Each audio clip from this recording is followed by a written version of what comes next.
이 시간에는 2차 로정에 있어서 그 출애굽을 모세가 백성을 데리고 했는데 거기에 대한 그 과정적 내용을 조금 설명을 드리고자 합니다.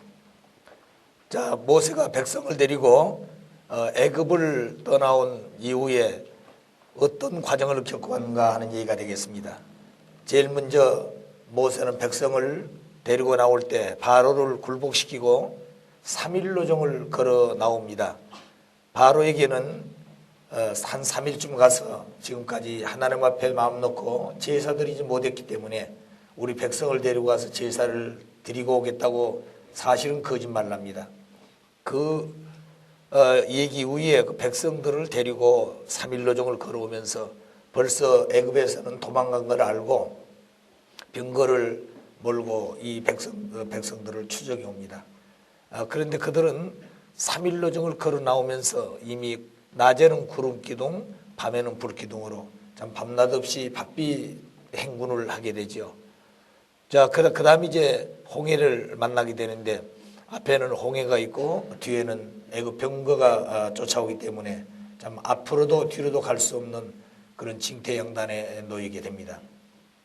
그런데 이들 그 백성들 마음 가운데는 애굽에서 430년 고역을 당할 때 한결같은 소망이 자유로운 신앙, 또 자기들의 스스로 그 노예 생활에 해방되어 가지고 본성의 마음을 가지고 하늘을 대할 수 있는 그런 그 마음이 간절했던 것입니다.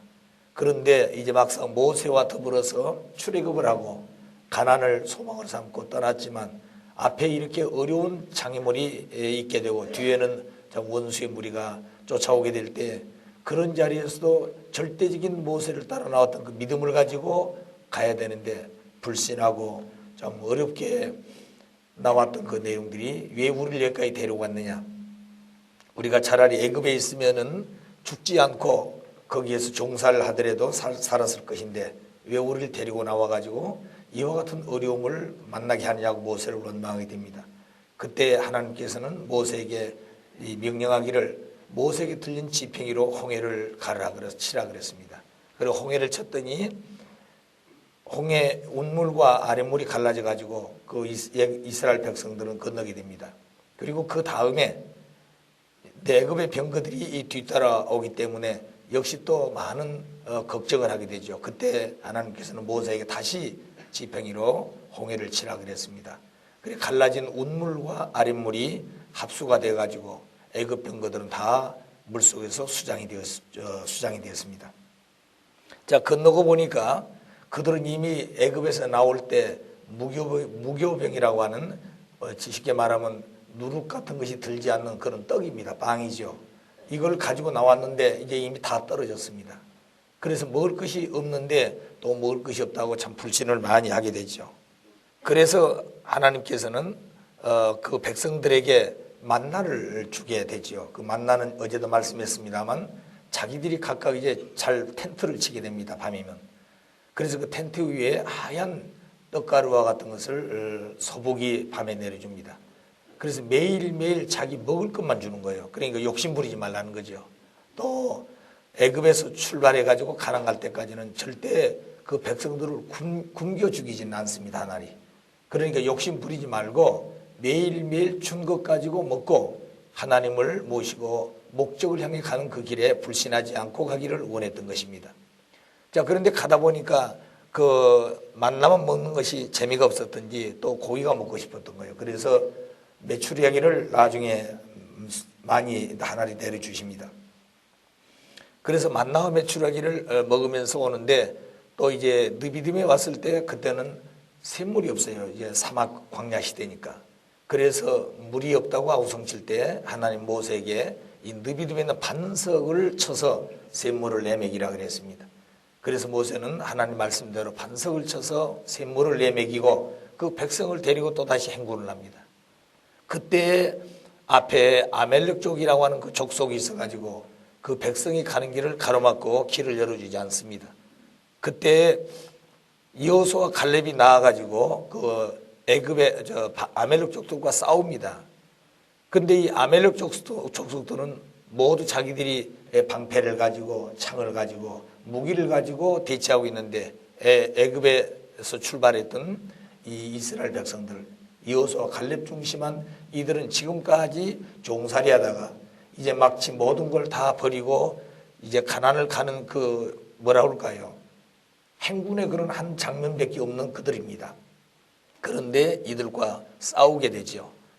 그런데 이 모세가 뒷동산에서 그 싸운 광경을 보고 두 손을 적 이렇게 들고 있었다 그랬습니다. 그런데 그 손이 힘이 있으면은 여호수아 갈렙이가 힘차게 아멜렉 족과 싸워서 이기는데 그 손에 힘이 빠게 되면 이 여호수아 갈렙이 아멜렉 족과 싸우는데 자꾸 후퇴하고 집니다. 그걸 보았던 아론과 훌이 쫓아가서 이 모세의 양 팔을 딱 붙들고 고정을 시키듯이 하고 있습니다. 그때 여호수아 갈렙이는 심차게 이 아멜렉 족을 쳐서 이깁니다. 그럼 그 내용은 뭐냐면 장차 이 땅에 예수님과 성신이 오게 될 때 하나님을 중심해서 성도들이 사탄 세계를 멸할 것을 보여주신 것입니다. 왜냐하면 이미 모세 처음에 노정에서 개관에 설명했을 때 모세는 특수성이 있다고 그랬죠. 그래 모세의 특수성은 하나님을 대신한 자리고 장차 오실 메시아의 모의자라 그랬습니다. 그렇기 때문에 이 모세 중심하고 아론과 훌과 여호수아 갈렙이 아멜렉 족과 싸워서 이긴 이 장면은 그저 되어진 것이 아니라 장차 하나님께서 예수와 성신을 보내게 되면 그 성신, 예수와 성신을 모시고 받들어서 성도들이 사탄 세계를 멸하고 하나님의 이상 세계를 창건할 것을 예시하고 보여주신 것입니다. 자, 여기서 말하는 반석이라고 하는 것은 그리스도입니다. 그리고 그 그리스도는 곧 예수님을 의미하죠. 그래서 고린도전서 10장 4절에 보게 되면 반석은 곧 그리스도라고 그랬고 계시록 2장 7절에는 흰돌, 곧 이 그리스도를 흰돌이라 그랬습니다. 자, 그래서 결국 반석을 쳐서 샘물을 내매겠다는 말은 그리스도가 이 땅에 오실 때 생명수를 가지고 오신다고 말입니다. 이 생명수라고 하는 것은 남자의 아주 생명의 요소가 되지요. 자, 그래서 모든 생명들을 다시 하나님의 아들, 딸로서 접붙여주고 거듭 낳아주는 중생의 역사를 하게 되는 것입니다. 그래서 그리스도로 오시는 예수님께서는 생명의 구주, 생명수의 주인으로 오시는 그 하나님의 아들로서 만민을 구하게 되는 그런 생명의 구주가 되겠습니다. 자, 성막을 중심한 복귀 섭리. 이 모세로정이 좀 복잡한 것은 이 2차 로정에 이 성막 중심한 섭리가 나옵니다. 그래서 이 내용을 잘 정리를 하지 못하게 되면 굉장히 어려운 것 같고 복잡하게 보여요. 자, 그러면 이 2차 로정에서 이 성막 중심한 복귀 섭리가 나오는데 그건 뭘 의미하는 것이냐는 것을 이제부터 설명을 좀 하겠습니다. 40일 금식을 하고 두 석판을 모세는 받아옵니다. 이 시내산에 왔을 때 결국 지금까지 오면서 많은 백성들이 불신하고 또 그럴 때마다 하나님 많은 은혜를 주고 그들에게 소망을 주어가지고 데리고 나옵니다. 그러나 모세가 그 백성을 데리고 믿음을 가지고 시내산까지 왔지만 모세도 인간인지라 언젠가 불신하게 된다면 백성들을 끌고 갈 수 있는 길이 없어지는 거예요. 또 지금까지 하나님이 애굽에서 고역을 마치고 나오게 되는 그 백성들을 가나안까지 데려가야 되는데 그 데려갈 수 있는 중심의 내용이 없어지면 안 되지 않습니까? 그래 하나님의 섭리가 파탄되기 쉽죠. 그래서 사람은 변하더라도 변치 아니할 수 있는 절대적인 신앙의 한 중심을 만들기 위해서 결국 두 석판을 중심해 가지고 중간에서 성막을 세우고 그리고 성막 중심해 가지고 새로운 소망을 가지고 출발하게 된 것이 법궤를 앞세웁니다. 자, 그러면 이 성막이라는 것은 장차 오실 메시아를 가나안에 가서 모셔야 되는데 중간에서 상징적으로 만나게 된 것이 이 성막이었습니다. 그래서 결국 모세는 시내산에 가서 40일 금식을 하면서 두 석판을 받아옵니다. 그 두 석판 속에는 율법의 근본이 되어 있는 10가지의 계명을 받죠. 10계명을 받습니다. 자, 그래가지고 내려왔을 때 산 밑에는 아론과 훌이 모세를 기다리면서 정성을 들여야 되는데 모세가 없어졌다고 자기들을 인도한 것은 모세가 아니라 우상을 만들어 놓고 우상이 그렇게 했다고 결국은 하나를 배신하고 모세를 불신한 자리에서 되어졌습니다. 그래 그걸 본 모세는 화가 나서 만들어 온 그 석판을 가지고 그 금송아지를 깨서 가루를 만들어서 온 백성에게 물을 타서 먹였습니다. 그건 어젯밤에 말씀했듯이 사탄을 괴멸하는 그런 의식과도 같은 것입니다. 그래서 결국에 또 두 번째 40일 금식을 하고 석판을 또 받아가지고 옵니다. 그래서 그 말씀을 가지고 내려왔을 때 그때는 회개했기 때문에 기다리고 있었어요. 그래서 거기서부터 법궤를 만들고 법궤를 모시는 성막을 짓고 그리고 법궤를 앞세워서 이스라엘 민족들이 또다시 가나안을 향해서 출발하게 됩니다. 시내산 출발. 자, 그러면 그 내용을 객관적으로 지금 설명했습니다만 하나하나 다시 한번 구체적으로 설명해 보겠습니다. 그래서 두 석판과 성막에 의해 두 석판은 예수님과 성신을 상징했고 그 석판 속에 기록되어진 말씀은 장차 예수님과 성신이 하늘로부터 말씀을 가지고 올 것을 예시한 것입니다. 그리고 두 석판은 크게는 하늘과 땅을 상징했습니다. 그래서 과거에 복귀 기대 섭리 시대에서는 말씀 대신 재물을 가지고 상징은제를 드렸습니다. 그러나 복귀 섭리 시대에 들어와 가지고는 재물을 중심한 상징은제가 아니라 아담이 타락으로 말씀을 잃어버렸던 그때 그 기준에 왔기 때문에 말씀을 다시 받아가지고 어느 사탄 분립 기간이 지난 다음에는 말씀과 하나가 되어졌을 때 섭리의 새로운 소망을 이루게 됩니다. 자, 그래서 이때는 성막을 짓게 두 석판 성막을 짓게 되는 성막은 상징적 메시아라 그랬습니다. 자, 메시아는 메시아인데 실체가 아니고 상징적이다 그 말입니다. 조금 전에 말씀했듯이 왜 그러면 이 광야에서 가는 길에 이런 상징적 메시아를 짓게 되느냐. 원래는 메시아는 가나안에 가서 실제로 모셔야 되죠. 그런데 중간에 불신했기 때문에 중간에서 상징적으로 메시아를 만나가지고 그 메시아를 모시고 가야 될 그런 훈련을 이미 이 출애굽한 이후부터 시작이 되어집니다. 그러니까 피난을 가면서 목적지를 향해서 행군하는 자리에서 상징적인 메시아를 모시고 섬기는 훈련한다고 말이죠. 그런데 그 성막의 구조를 보게 되면 이렇게 되어 있습니다. 이 성소가 있고 지성소가 있습니다. 성소는 모든 백성들이 들어가서 기도하고 정성 드릴 수 있는 곳이란다면 지성소는 대제사장이 1년에 한 번씩 들어가 가지고 정성을 드리고 그때 가서 정성 드릴 때 이 속죄소가 있습니다. 아담이 타락했을 때 두 그루들이 아담이 하나님 앞에 나아가는 길을 막았다 그랬습니다. 그래서 대제사장이 여기서 기도하게 될 때 이 두 그룹이 열리면서 이 속죄소죠. 열리면서 하나님의 말씀을 받게 됩니다. 그래 그 받아온 말씀을 가지고 백성을 지도하지요. 그런데 이 두 그룹이 열렸단 말은 속죄소가 열리고 타락으로 맥혔던 그 길이 만민이 예수님을 통해서 하나님 앞에 갈 수 있는 길이 열릴 것을 여기에 보여주시고 예시했습니다. 자, 그러면 이 성막 지성소와 성소는 어떤 관계냐? 지성소는 예수님의 영과 같고 성막은 육신과 같습니다. 그러니까 이 성막 전체는 상징적인 메시아란 말은 장차 오실 예수님을 의미하는 것이죠. 그래서 지성소는 예수님의 영인체라 한다면 성소는 예수님의 육신과 같은 것입니다. 더 크게는 지성소는 하늘이란다면 성소는 땅과 같은 것이에요. 그래서 이 지성소를 전체를 말한다면 천주와 같은 것입니다.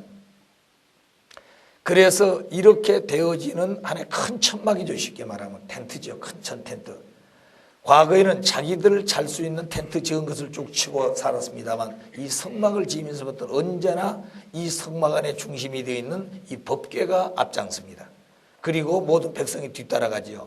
그리고 이제 밤이 되어 잠이 잘 때는 제일 앞에다가 이 성막을 치고 그리고 자기들이 이 뒤에 쭉 텐트를 치고 잠을 자고 또 아침이면 이 성막이 먼저 거두어지고 이 법궤가 앞장서게 됩니다. 이 레위기 족속들이 법궤를 메고 와요. 장자들은 여기 법궤 앞에 얼씬도 못했습니다. 자, 그래서 이 법궤가 나서게 되면 언제든지 뭐 가자 하는 명령이 없더라도 따라서게 되는 그런 믿음을 훈련시키면서 가게 됩니다. 자, 그래서 성막은 상징적 메시아다 하는 얘기가 되겠습니다. 자, 그럼 그 내용을 좀 구체적으로 좀 설명을 해보죠. 그 성막 안에는 지성소와 성소가 됐다고 그랬습니다. 구조가. 그럼 그 지성소 안에는 법궤가 안치되어 있습니다. 법궤가. 그런데 그 법궤는 언약궤입니다. 다시 한번 말씀에 약속하는 그런 궤짝이에요. 왜 그러냐면 그 법궤 속에는 두 석판이 들어있습니다. 그 두 석판은 10가지의 계명이 들어있는 십계명이 기록되어 있는 석판이죠. 그 두 석판이 말씀했듯이 예수님과 성신을 상징했고 크게는 하늘과 땅을 상징했습니다. 자, 그 다음에 그 법궤 안에는 만나가 들어있고 그 만나는 이스라엘 민족의 양식이었습니다. 그것은 곧 예수님의 몸이를 상징했어요. 자, 그래서 장차 이 메시아가 오시게 되면 결국 백성들이 만나를 먹어서 육신의 양식이 되듯이 예수님을 중심해 가지고 그들은 하나님의 아들, 딸이 될 수 있는 그런 영의 양식을 먹고 살지 않으면 안 됩니다. 또 그리고 하나님의 아들, 딸이 될 수 있도록 생명수를 먹고 하나님의 생명의 아들, 딸로 돌아가야 되겠죠. 그래서 만나는 금 항아리에 담아놨습니다. 그럼 금 항아리는 뭔가? 그것은 하나님의 영광을 상징했어요. 그리고 거기는 아론의 싹난 지팡이가 있었어요. 아론이 가지고 다니던 지팡이에 싹이 나 있었습니다. 그럼 그거를 그 법궤에다 모셨는데 그거는 민족에게 하나님의 능력을 보여주었던 것을 바로 이런 아론의 싹난 지팡이를 법궤 안에 넣어놨던 것입니다. 그러니까 언제나 그 은혜 속에 있을 때는 그거를 느끼고 이미 체험을 했지만 그 후손들은 그걸 잘 모르잖아요. 그래서 그 백성들이 하나님의 은혜와 사랑 가운데서 살았던 그런 내용들을 이런 법궤 안에 넣어놓고 그것을 통해서 민족에게 하나님의 능력을 보여주는 그런 교훈의 한 내용들이 되어져 있었습니다. 자, 그 다음에 이 법궤는 크게는 천주고 작게는 성막의 축소체라 그랬습니다. 성막은 장차 오실 메시아를 상징한 것이라 그랬죠. 그래서 성막 안에는 뭐가 있다고 그랬습니까? 지성소하고 성소. 그 지성소 안에 법궤가 모셔 있는 중심입니다. 그래서 크게는 천주가 되고 이 법궤는 작게는 성막의 축소체다 그 말입니다. 그리고 법궤 위에는 속죄소가 덮여 있었어요. 그것은 금으로 만든 두 그룹이 속죄소의 좌우로 덮여 있다가 두 그룹 사이에 하나님이 나타나셔서 말씀을 주신다 그랬습니다. 그 내용은 아담이 타락할 때 두 그룹으로 생명나무로 앞으로 나아가는 길을 막았다 그랬습니다. 그래서 이 그룹이 좌우로 갈라져서 누구든지 생명나무 되시는 예수님께 나아가 하나님 말씀을 받을 수 있음을 예시한 내용들입니다. 자, 그래서 이 법궤 중심한 그 내적인 내용하고 그 구조와 그리고 되어진 내용들을 하나하나 설명을 했습니다. 그 다음에 지성소, 그 법궤를 모시는 지성소가 돼. 지성소는 대제사장이 1년에 한 번씩 들어가서 헌제하는 곳입니다. 마태복음 27장 52절에 보게 되면 예수님이 운명하실 시 성막의 휘장이 찢어졌다고 그랬죠. 다시 말하면 예수님이 십자가에 돌아가시고 마지막 운명할 때 아주 번개가 치고 그런 그 요란한 그런 장면이 있게 됩니다. 그때 성막의 휘장이 갈라 찢어졌다고 그랬어요. 그 말은 지성소와 성막 사이에 이렇게 막이 있는데 그 막이 찢어졌습니다. 휘장이. 그건 뭘 의미하는 거니? 성막 자체는 장차 오실 예수님을 상징하는 상징적인 메시아이기 때문에 지성소는 예수님의 영과 같고 성막은 성소는 뭐라고 그랬습니까? 예수님 육신과 같다 그랬습니다. 그러니까 예수님의 영과 육의 상징으로 되어지는 성막이 마지막 예수님이 운명할 때 휘장이 찢었단 말은 예수님의 영과 육이 분립된 것입니다.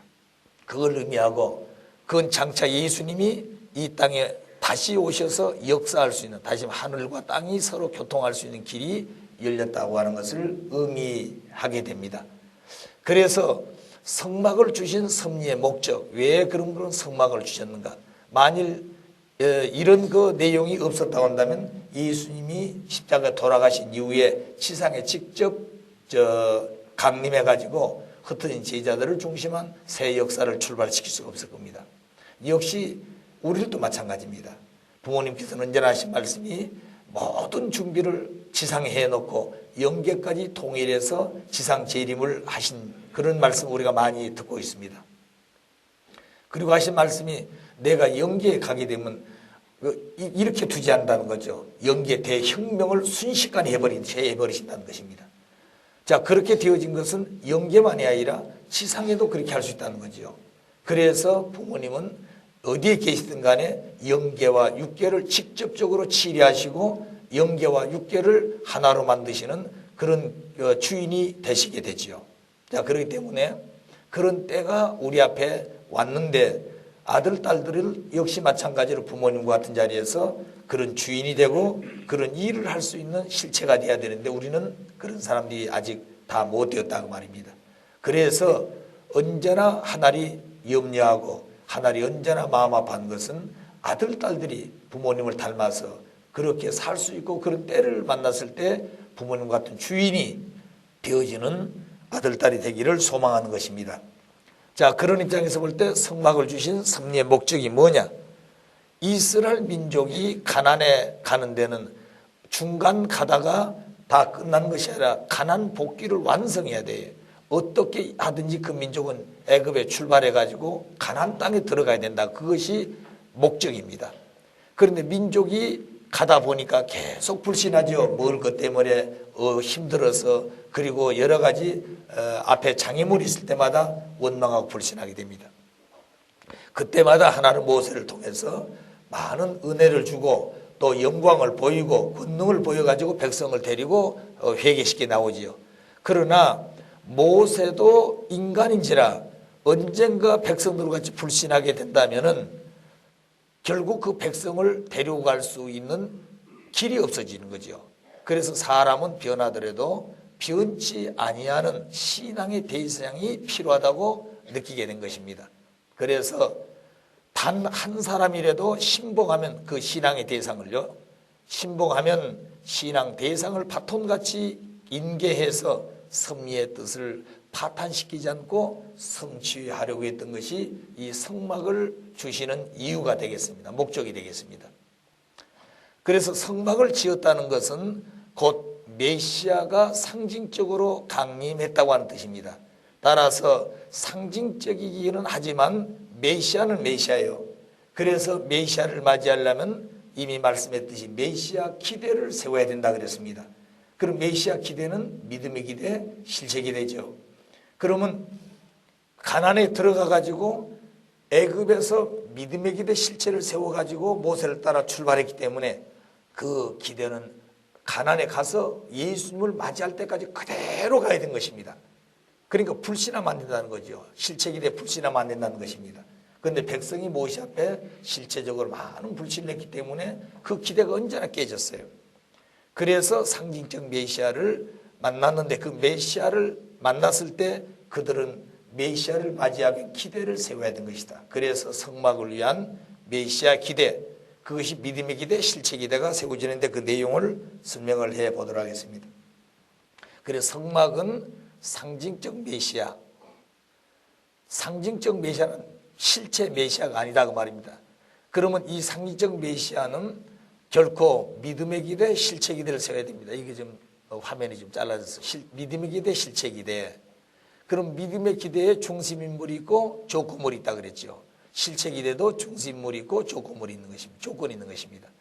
그런데 1차 성막을 지어야 되는데 그게 두 석판을 받으러 모세는 40일 금식을 하고 시내산에 가서 두 석판을 받아옵니다. 그것이 제1차 성막을 위한 기대인데 중심 인물은 모세고 조건물은 40일 금식을 하고 두 석판을 받아옵니다. 그러니까 40일 금식 위에 두 석판을 받아왔어요. 그래 와서 보니까 여기 실체 기대 중심 인물이 모세고 그리고 그 전체 백성들은 가인의 입장에 서 있어야 됩니다. 그래서 민족이 모세가 40일 동안 정성 들이면서 두 석판을 받아올 그때까지 모세와 같은 심정으로 정성을 들이면서 모세를 기다려야 되는데 이때 아론과 훌을 중심해 가지고 민족은 금송아지를 만들어서 모세를 불신하게 됩니다. 그러니까 민족이 아벨의 입장에 있는 모세를 불신해버린 결과가 되죠. 그래서 실체 기대가 이루어지지 않습니다. 그래서 모세는 대노해에서 두 석판을 그 금송아지를 깨가지고 결국 가루를 내서 백성에게 먹입니다. 그래서 회개를 시켜놓고 또다시 2차 성막을 중심한 기대 조성을 하기 위해서 그때 40일 또 금식을 하고 두 가지 석판을 깎아갑니다. 첫 번째는 하나님 다 깎아줬지만 두 번째는 모세보다 깎아 가지고 오라고 합니다. 만들어 가지고 오라고 그래요. 그래서 40일 금식을 해가지고 두 석판을 팠습니다. 1차는 40일 금식도 깨졌고 두 석판도 없어졌어요. 그런데 2차는 40일 금식은 없어져 40일 금식은 깨졌습니다. 불신해가지고. 그래서 두 석판 남아있는데 이제 두 석판을 가지고 뭘 하는 거니? 법궤를 만듭니다. 그리고 법궤를 중심해가지고 성막을 짓죠. 자, 그래서 이제 두 번째는 금식을 하고 두 석판을 파도와서 보니까 이스라엘 민족이 모세를 기다리고 있었습니다. 그리고 2차 성막을 위한 기대가 성공이 됐죠. 그러니까 상징적 메시아를 모시기 위한 믿음의 기대, 실체 기대가 세워졌다고 말입니다. 그래서 이 성막 중심에 가지고 법궤를 앞세워서 시내산 출발을 하게 됩니다. 이제 그러니까 이 메시아 기대가 세워졌으니까 상징적 메시아를 모시고 그 성막의 축소체와 같고 천주의 축소체가 되고 예수님의 실체와 같은 법궤를 앞세워 가지고 이제 행군을 하지요. 그래서 지금까지는 많은 불신을 해왔지만 이제 이와 같이 민족이 다시 하나 되어 가지고 재출발합니다. 그런데 출발했는데 또다시 민족이 생선이 없다고 그러고 수박이 없다고 그러고 그리고 뭐 과일이 없다고 그래가지고 결국 또 불신하기 시작하지요. 그래서 먹을 것 때문에 이스라엘 민족들이 수없이 불신을 합니다. 그래서 불신한 그 백성들을 보니 너무 화가 났지요. 그래서 40일 금식 기도하니 40수에는 사탄이가 침범되었고 두 석파만 남아있는 거예요. 이건. 그래서 다시 3차 성막 기대를 조성하기 위해서 결국 40일 정탐을 하게 됩니다. 그 백성이 불신했으니까요. 그래서 백성 전체를 대표해 가지고 12지파장이 가나안 정탐을 가게 됩니다. 그래서 여기에 잃어버린 40수를 찾으려고 그랬는데 12지파장이 갔다 와서 두 지파장은 믿음의 보고를 냈지만 10지파장은 현실 중심해 가지고 불신의 보고를 한 것입니다. 사실 불신 보고라는 것은 현실 보고예요. 사실이 그렇다고 말입니다. 그렇지만 그들은 그런 현실의 내용을 가지고 지금까지 출애굽을 해가지고 오는 것이 아니었어요. 그렇게 할 수 없는 환경을 하나님이 그들을 출발시켰고 하나님이 그들에게 어려울 때마다 축복을 하고 소망을 줘서 데리고 나왔습니다. 그러니까 언제든지 어려울 때마다 현실을 볼 것이 아니라 하나님의 뜻을 놓고 인도하는 것을 먼저 생각한다는 거죠. 그래서 여호수아와 갈렙이는 그런 입장에 서서 결국 현실을 보았던 것입니다. 그 장면을 보게 되면 얼마만큼 그 여리고 성을 견고하게 쌓고 그리고 그 백성들이 성을 지키고 있다는 것을 그들은 이렇게 표현했습니다. 그들은 아주 장대와 같이 모든 걸 준비하고 강건한 그런 그 백성들이지만 자기들은 거기에 비하면 메뚜기 새끼 같다 그랬습니다. 그러니까 싸울 수가 없는 거지요. 자, 그런 입장인데 어떻게 우리가 이 60만 대군을 끌고 거기 갈 수 있겠느냐 하고 10지파장들은 현실적 보고를 했지만 그것이 하나님을 놓고 하나님 입장에서 볼 때는 불신의 보고였습니다. 그러나 여호수아와 갈렙이는 현실은 그렇다 할지라도 지금까지 하나님이 우리를 데리고 나온 것은 우리가 나온 것이 아니라 하나님이 인도에서 왔으니 우리가 가는 소망은 가나안 땅 목적을 이루는 것이다. 그때까지는 하나님이 우리에게 약속하신 대로 우리 발이 딛는 곳은 전부 다 하나님이 우리의 것으로 축복한다고 있지 않느냐. 그러니까 하나님을 믿고 그 목적을 향해서 가자 하고 얘기를 했을 때 그 10지파장들은 그 여호수아와 갈렙을 비난하고 오히려 돌로 치려고 했던 것입니다. 자, 그런 입장에서 결국에 40일 금식을 통해서 두 석판을 받아가지고 성막을 지어서 이 믿음의 기대 실체기를 세워가지고 출발했지만 또 민족이 불신해서 이 40수의 기대가 깨졌기 때문에 그것을 대표해서 민족을 중심한 전체가 다 갈 수 없으니까 대표해서 12지파장이 40일 정탐을 갔다 왔던 것입니다. 그래서 40일 정탐이 깨졌어요. 그래서 결국에는 어떻게 됐습니까? 그 40수에 사탄 침범한 것을 찾아 세워야 되기 때문에 그 백성들은 더 이상 출발 못하고 여러분 잘 아는 바란 광야에서 40년 동안 광야 생활을 하게 됩니다. 자, 그러니까 하루가 뭐로 바뀌어 있다는 얘기죠? 연으로 바뀌어진 과중된 탕감 조건을 세울 수밖에 없었던 것입니다. 그러니까 조건에 걸리면 애누리가 없는 것이에요. 하나님도 조건에 걸리면 탕감을 치르지 않으면 안 된다고 하는 것이 탕감 법칙입니다. 그렇기 때문에 인간들은 물어볼 것도 없지요. 그래서 언제나 사탄에 참석할 수 있는 조건을 가지면 안 되고 언제나 원리적으로 또 말씀을 중심에 살게 돼야만이 그런 조건에 걸리지 않는다 그 말입니다. 자, 그러니까 40년 광야 생활을 할 때에 애굽에서 나오는 1세들은 벌써 다 죽었다 그 말입니다. 그리고 여기서 태어난 아기들이 벌써 40년이 됐어요. 40세가 됐습니다. 이들을 데리고 다시 출발하는데 40년이 되고 나니까 모세는 이 백성을 데리고 가데스나 바나에 올라가게 됩니다. 왜냐하면 이제 새로운 또 출발을 해야 되잖아요.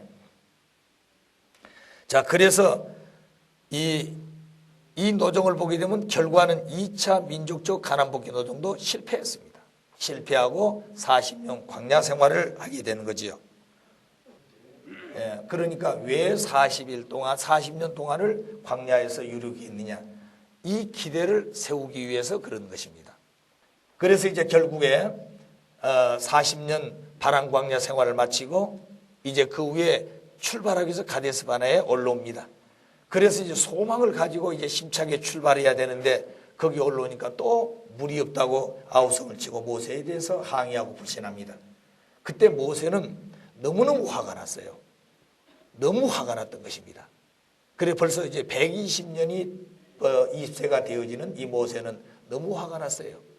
그래가지고 결국 한 번 반석을 쳐서 샘머리를 내매기해서 출발해야 되는데 결국 모세는 혈기로 2번을 쳐서 반석 샘물은 백성이 내매겠지만 모세는 가나안에 갈 수 없다고 그랬습니다. 그래 반석을 2번 친 것이 죄가 되어져서 120년 동안 소망하던 그 가나안 땅을 한 발도 디딜 수 없는 그런 처량한 예수님의 모세의 노정이 되었습니다.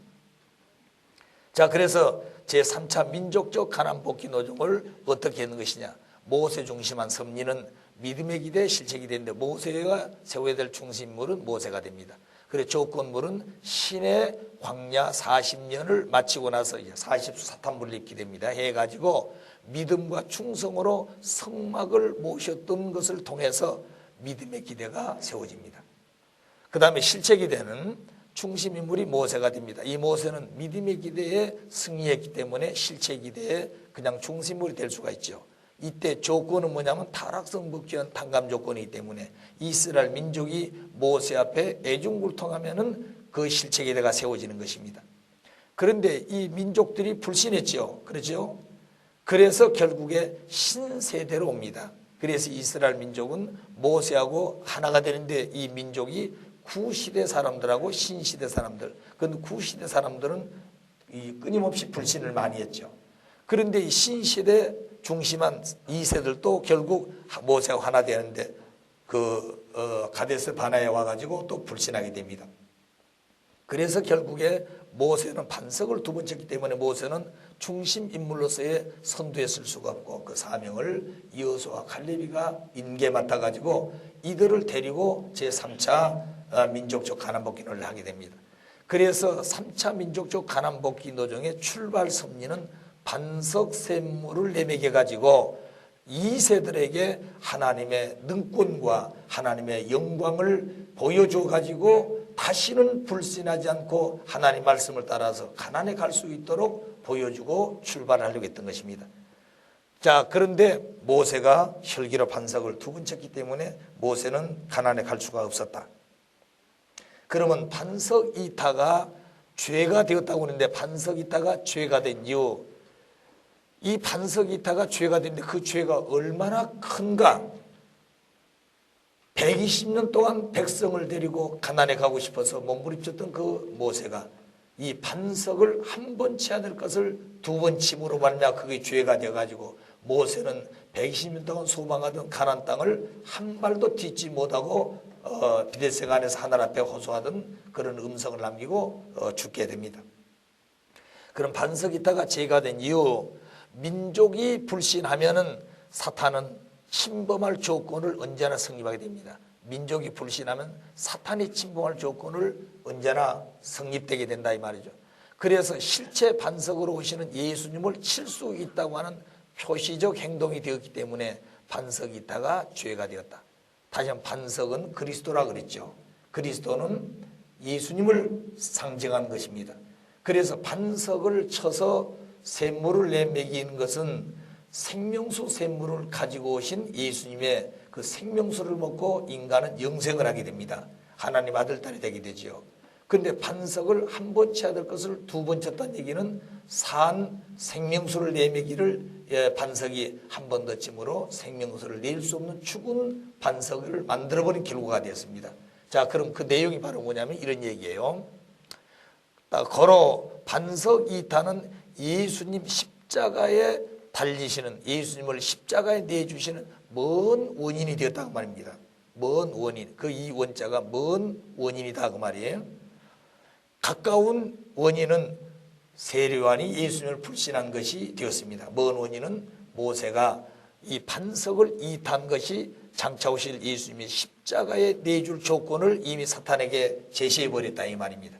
그 반석은 그리스도를 상징했다고 그랬죠. 그럼 그 내용을 이 그림을 통해서 설명을 해보겠습니다. 원래 에덴 동산의 아담은 반석의 실체와 같이 돼야 됩니다. 그래서 아담은 생명의 아담이 되어가지고 생명수를 내매기는 아담이 돼야 돼요. 그래서 산 아담이 돼야 되는데 사탄이가 아담을 공쳐가지고 타락한 아담 만들었습니다. 그래서 생명수를 내매길 수 없는 생명나무가 못 됐어요. 그래서 죽은 아담이 되어버렸습니다. 사망의 아담이 됐죠. 그 사탄의 아들이 되어가지고 사탄의 핏줄을 가지고 사탄의 사망의 물을 내매기는 아담이 되어버린 것입니다. 그래서 하나님의 입장에 서 있는 모세는 가데스바네에 와가지고 이 반석의 실체가 되는 예수님, 그러니까 예수님을 상징하는 이 반석을 놓고 결국 한 번 치라 그랬습니다. 그러니까 죽은 아담을 다시 말 한 번 침으로 생명의 아담으로 원상복귀한 거예요. 그런데 원상복귀한 이 생명의 아담은 후 아담이 예수님을 의미한 것입니다. 그러니까 아담이 원래 반석이었고 그 반석의 실체로 완성되지 못했기 때문에 후 아담 예수님 오신데 예수님도 그래서 반석의 실체로 오신 것입니다. 그래서 그 예수님이 생명의 아담으로 모세가 죽은 아담을 한 번 쳐서 산 아담으로 만들었습니다. 생명수 샘물 내매길 아담 만들었어요. 그런데 혈기를 가지고 한 번 더 쳐서 이 생명의 아담을 다시 죽은 아담으로 만들었습니다. 생명의 아담을 사탄이 쳐가지고 죽은 아담 만들었듯이 한 번 쳐야 될, 그래가지고 살려야 될 것인데 두 번 쳐가지고 죽은 아담 또 만들었다는 거죠. 두 번 치는 것은 혈기가 동기가 되었습니다. 그래서 예수님은 생명수 샘물을 먹이기 위해서 이 땅에 생명수 나무로 오셨지만 결국 모세가 한 번 쳐야 될 반석을 두 번 침으로 말미암아 죽은 아담 만들었기 때문에 예수님은 이 땅에 오시더라도 사탄이 침범할 수 있고 사탄이 공격할 수 있는 조건을 이미 제시했다고 말입니다. 그래서 예수님이 오시게 되면 사탄이 예수님을 직접 칠 수 있는 그런 조건이 되었기 때문에 결국 메시아를 사탄에게 내주어버린 결론이 됐다는 거죠. 그래서 반석 이타는 엄청난 죄가 되었다고 말입니다. 그래서 모세는 가나안 땅에 갈 수 없다고 하나님은 말씀하게 됩니다. 그래서 모세는 민족이 불신하게 되면 불신해서 반석을 쳐서 깨버렸습니다. 그 다음에 그 반석을 중심해 가지고 십자가에 돌아가시게 될 가능성을 예시하신 거죠. 그러나 이 땅에 예수님이 오셨을 때 그 민족이 철통같이 사탄을 분립하고 예수님을 모셨더란다면 결국 예수님의 십자가의 그 길을 가지는 않습니다. 그 조건을 세웠더라도. 그래서 이런 조건을 실체적으로 사탄과 싸워 승리한 것이 40일 금식을 해가지고 사탄의 3대 시험에 승리합니다. 예수님이. 자, 그렇게 기대만 세워져가지고 백성들이 모셨더란다면 어떻게 되겠습니까? 예수님 십자가에 돌아가시진 않지요. 자, 그런데 예수님으로서는 하실 일을 다 하셨지만 백성들이 실체 기대를 세우지 못해가지고 예수님 십자가에 돌아가시게 된 것입니다. 자, 그래서 모세가 민족이 불신함으로 반석을 깨버렸습니다. 석판도 깨버렸죠. 그 시내산에서 한 번 깨고 또 두 번 찾으러 가서 석판을 받아왔습니다. 자, 그럼 석판은 예수님의 실체가 되지요. 그래서 두 석판은 장차 오실 예수와 성신을 의미했다 그랬습니다. 그리고 모세는 예수님의 전형적 노정이라고 그랬죠. 그래서 예수님이 이 땅에 오셔서 민족이 불신하게 되면 예수님도 십자가에 돌아가실 것을 예시한 행동이 됐기 때문에 모세의 반석이 있다는 죄가 되었던 것이다. 자, 그 다음에 두 석판은 찼되 반석 이타는 복귀할 수 없었던 이유. 두 석판은 무엇이었습니까? 시내산에서 두 석판을 받아왔지요. 불신한 그 백성들을 바라보고 두 석판을 가지고 금송아지를 깨서 석판도 없어지고 금송아지도 없어졌습니다. 그리고 40일 금식했던 그 기간도 다 사탄 침범을 받았어요. 그래서 두 번째 40일 금식을 해가지고 두 석판을 받아왔습니다. 자, 그런데 첫 번째 두 석판은 깨버렸는데도 다시 두 석판을 찾을 수가 있었습니다. 그런데 반석은 두 번 치는 것이 복귀가 될 수가 없었다 이 말이에요. 그 이유가 무엇인가 하는 얘기입니다. 이미 말씀에서 그리스도는 곧 반석이라고 그랬고 그 반석은 예수님을 상징하는 것입니다. 그런데 그 예수님은 두 석판을 중심에서 십계명을 받아왔지요. 그것이 율법의 중심이 되었습니다. 그래서 첫 번째는 잃어버렸지만 두 번째 찾아왔어요. 그러나 반석은 그렇게 할 수 없었다는 겁니다. 왜 그런가 하니 고린도서 10장 4절은 반석은 곧 그리스도 예수를 의미합니다. 그런데 이 반석은 보다 큰 것이고 석판은 그 반석의 적은 입장이죠. 그래서 반석은 석판의 뿌리요 예수님의 뿌리가 바로 하나님의 연고로 결국은 반석의 뿌리를 쳐버린 것이고 예수님의 뿌리와 같은 하나님을 쳐버린 그런 입장에 되어졌기 때문에 반석은 살려줄 사람이 없다는 거죠. 반석은 뿌리를 쳐버렸다고 말입니다. 다시 말하면 살려줄 하나님을 쳐버린 경우가 입장이 되어버린 것입니다. 그러나 두 석판은 결국 깨버렸더라 할지라도 뿌리가 남아있기 때문에 다시 살릴 수가 있었던 것이에요. 이게 다릅니다. 자, 그래서 석판의 뿌리 대신 예수님은 곧 하나님을 대신한 예수님을 친 결과로 구할 자가 없어져 버렸다. 그래서 복귀하는 것이 가능하지 않게 되었다 그 말입니다. 자, 이 내용을 보십시다. 반석은 두 석판의 뿌리와 같습니다. 그래서 반석의 실체로서 오신 예수님은 결국 두 석판은 복귀할 수 있었는데 반석을 쳐버리면 복귀가 안 된다. 그 말은 무슨 말인 거 아니? 모세가 말씀을 하지 못한다고 그럴 때 하나님은 말씀의 대변자로 아론과 미리암을 줬습니다. 하나님 앞에 말씀의 실제로 예수와 성신을 보내게 되죠. 두 석판은 장차 오실 예수와 성신을 상징했고 이 석판에는 법궤가 십계명이 기록되어 있습니다. 예수님은 말씀을 가지고 오셔서 수많은 죄인들을 생명수 샘물을 내매 가지고 생명의 인간으로 복귀해 갈 것을 이 반석 샘물을 통해서 보여준 것입니다.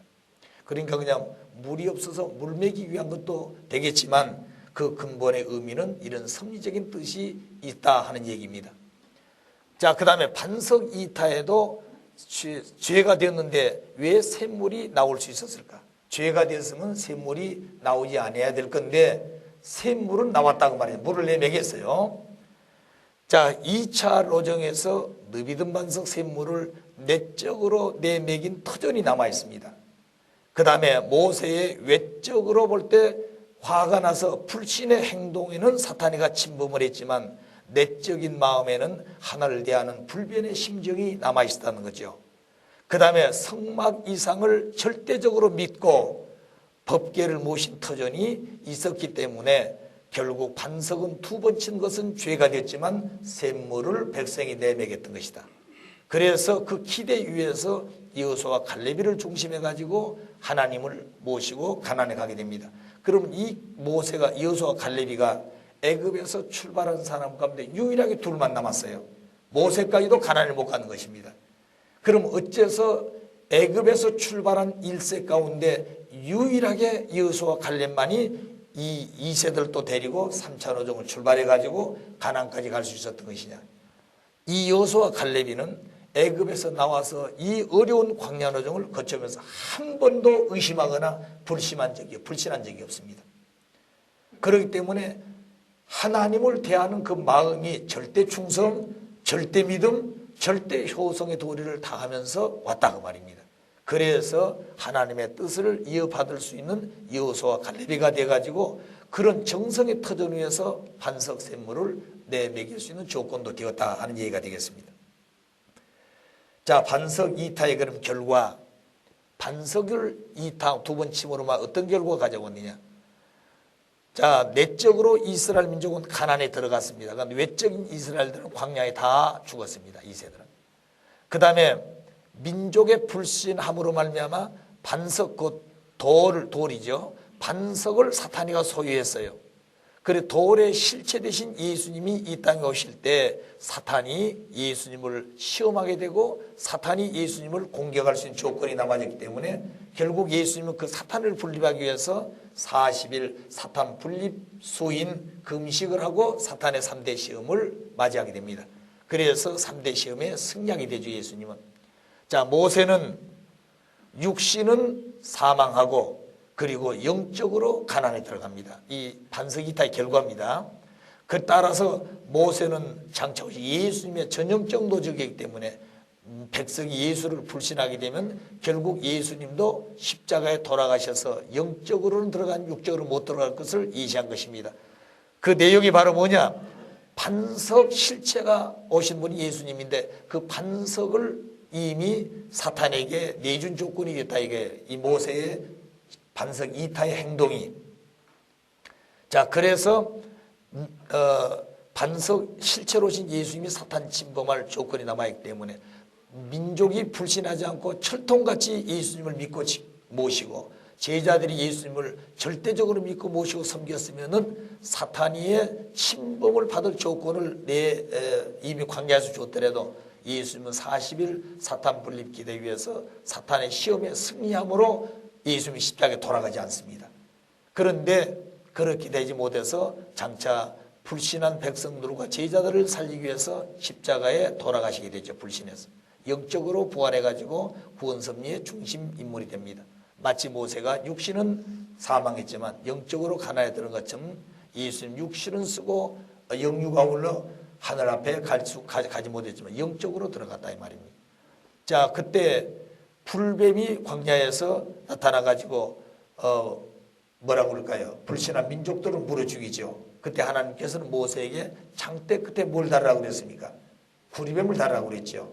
그리고 구리뱀을 쳐다보면은 불뱀이 물어 죽인 백성들이 불뱀이 물어 죽이자고 구원을 했습니다. 삽니다.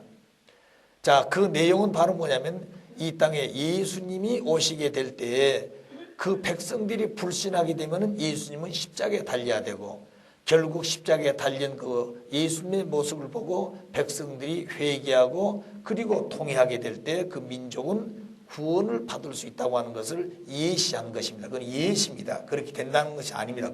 왜? 그런 입장은 이미 조건은 제시해 줬지만 백성과 제자들이 예수님을 절대 믿고 모셨더란다면 그런 결과는 안 온다는 거죠. 아시겠어요? 그러나 여기서 이미 사탄이에게 예수님을 칠 수 있다고 하는 모세의 반석이 때 행위에 대해서는 이미 되어져 버렸기 때문에 예수님은 그 사탄을 분립하는 실체적 사탄과 싸우는 노적이 있어야 됩니다.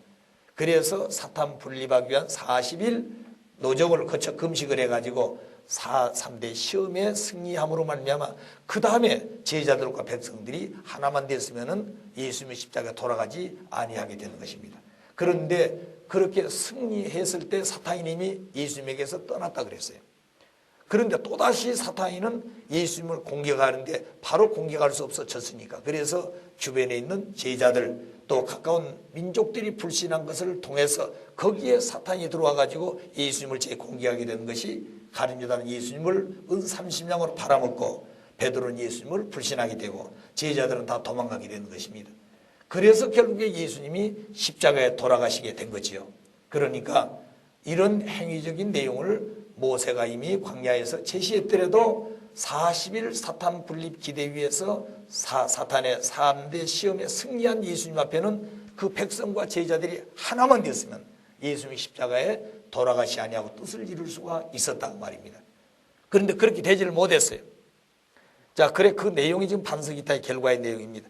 그래서 결국에 여호수아가 모세의 사명을 인계받아 가지고 이 세대를 데리고 제3차 가나안 복귀 노정을 가게 되고 그리고 요단강을 건너서 가나안에 입성하게 됩니다. 그래서 모세 반석 이타 이후에 모세는 민족이 불신함으로 가나안에 못 들어가고 그리고 비데스간에서 참 통회의 기도를 하게 됩니다.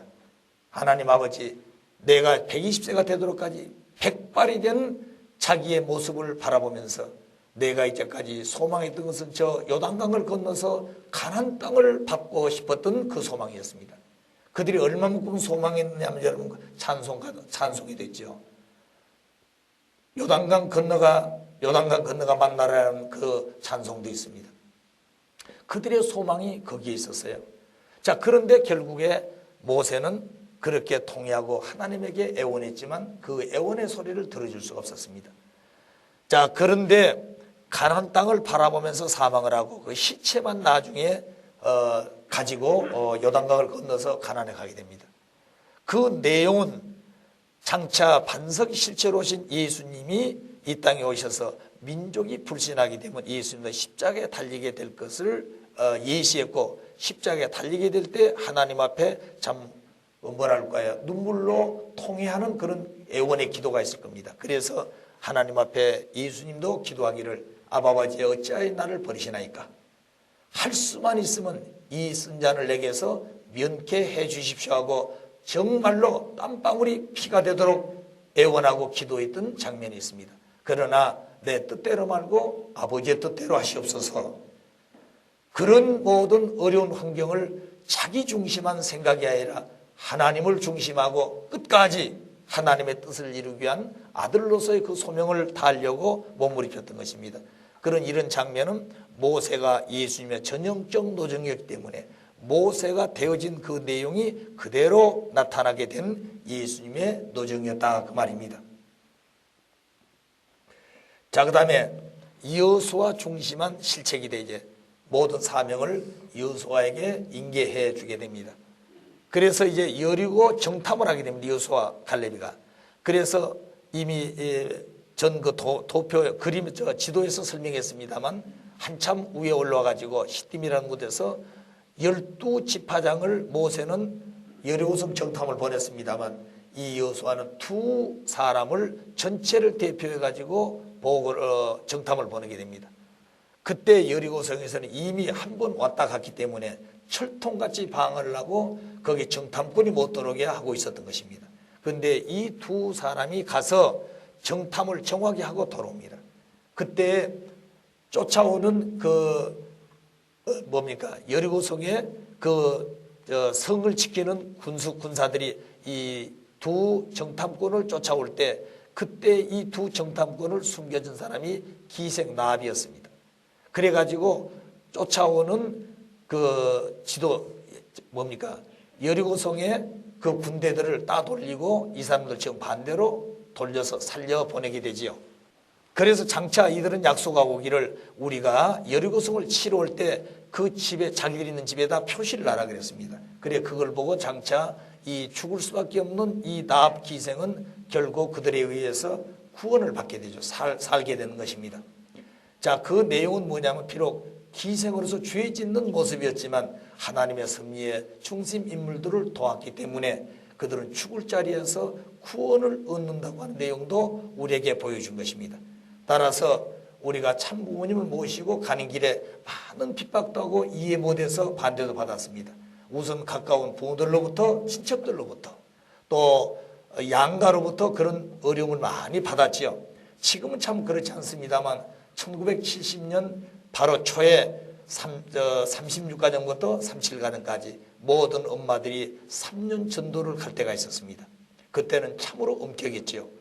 그 날을 정해 놓으시고 몇 시까지 현지에 도착해라. 자, 그 시간을 지키기 위해서 몸부림을 쳤던 것입니다. 어떤 사람은 그 아기를 지금 낳아서 100일밖에 안 됐는데 그 아기를 어디다 맡길 것이냐. 아기를 데리고 갈 수가 없어요. 그래서 친정집으로 데려가니 너의 새끼니까 네가 데리고 키우지 왜 데리고 갔냐 그러고, 그리고 시가에 갔더니 역시 거기도 바닥이지 않는 것입니다. 그렇게 어려운 길을 걸었던 것이에요. 또 어떤 분은 출발해가지고 그 시간에 가야 되는데 아빠가 오지 않아서 아기를 맡을 수가 없는 것이요. 그래도 5살 아기를 기둥불에다가 밧줄로 묶어 놓고 그리고 나오는 것이에요. 그 아기는 엄마가 어디 가냐고 소리치지만 그걸 뒤를 돌아볼 수가 없었다 그랬습니다. 자, 그렇게 하면서 하나님의 뜻을 받들고 나오던 우리의 선배들 노정이 있어요. 우리 4.3 가족 가운데 한 사람은 그 아버지가 군대에 생활하고 있었습니다.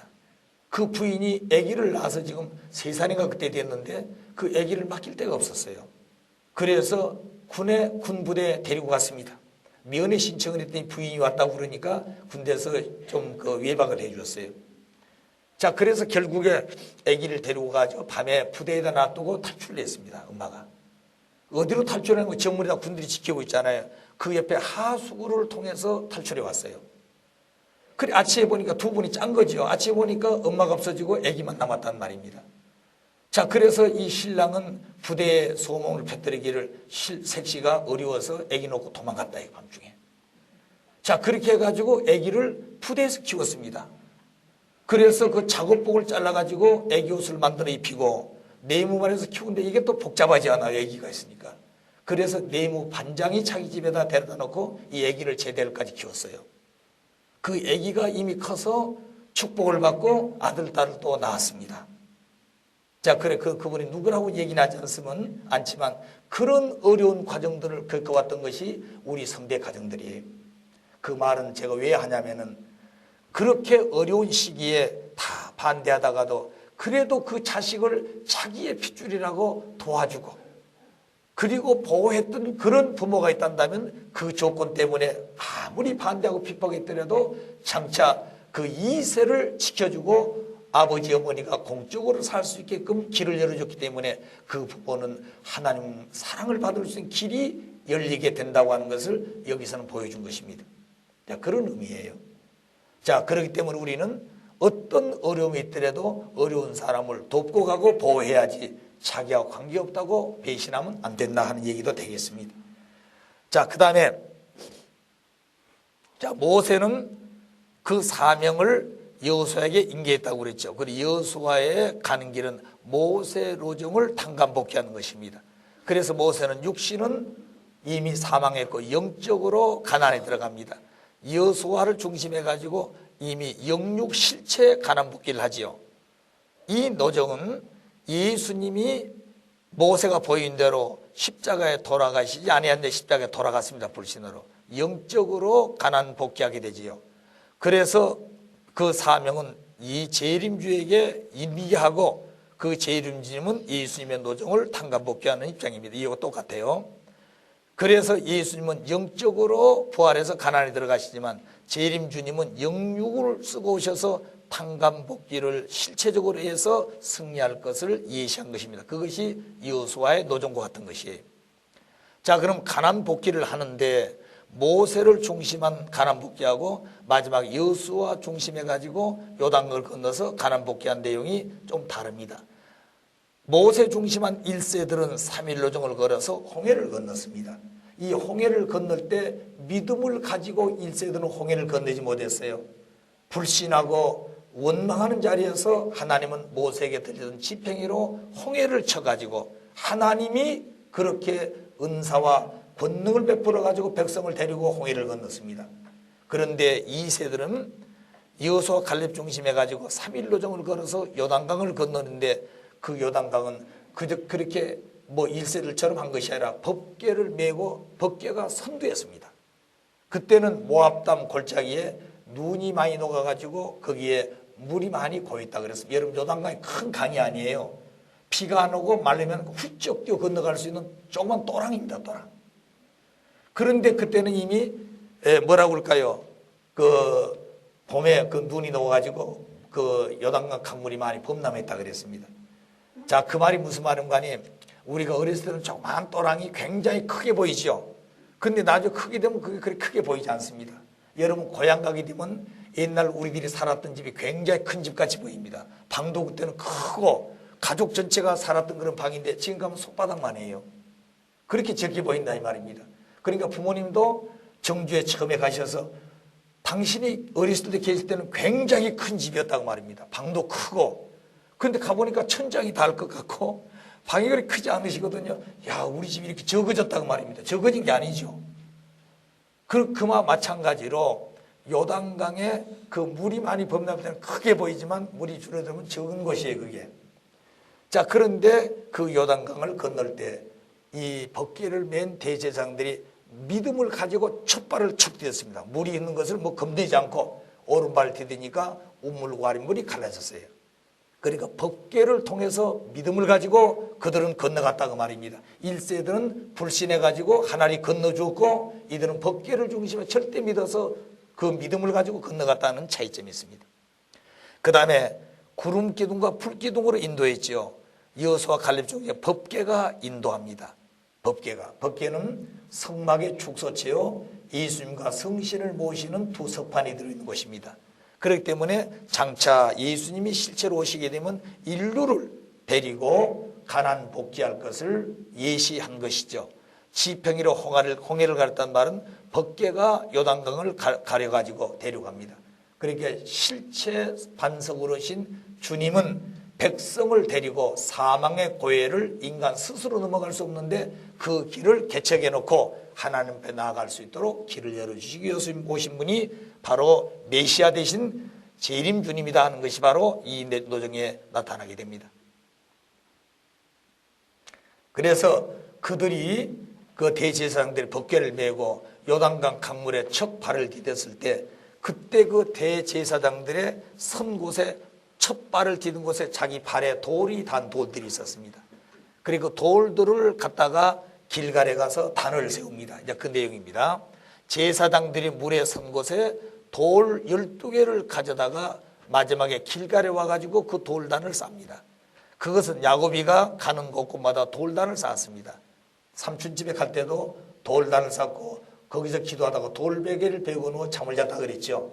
그러니까 언제나 그와 같은 노정들이 있게 됩니다. 그래서 그 돌단을 쌓았던 것은 하나님을 찬양하는 기도의 재단이었습니다. 그래서 모든 곳에서 다 기도할 수 있고 그것을 재단으로 생각할 수 있겠습니다만 그 전체를 축소해 가지고 정성 들이고 하나를 모시는 그런 재단을 만들었다는 얘기입니다. 제가 며칠 전에 우리는 훈독 가정교회를 만들어야 된다고 그랬죠. 그 가정교회가 내 가정입니다. 그러나 그 가정교회에다가 중심적 지성소와 같은 그런 어떤 재단을 만들어서 거기에다가 성처도 그 다음에 성령도 우리의 생명의 근원이 되어 있는 그 다음에 뭡니까 성주도 그리고 말씀을 교육해야 될 원리, 전성경, 평화신경 그런 터전에서 가정 맹세문을 중심해 가지고 살아가는 그런 조그만 재단을 하나 방 한쪽이라도 부모님 조정을 모셔놓으면 그게 바로 우리의 가정에 보이는 뭐라고 그럴까요? 재단이라고 말입니다.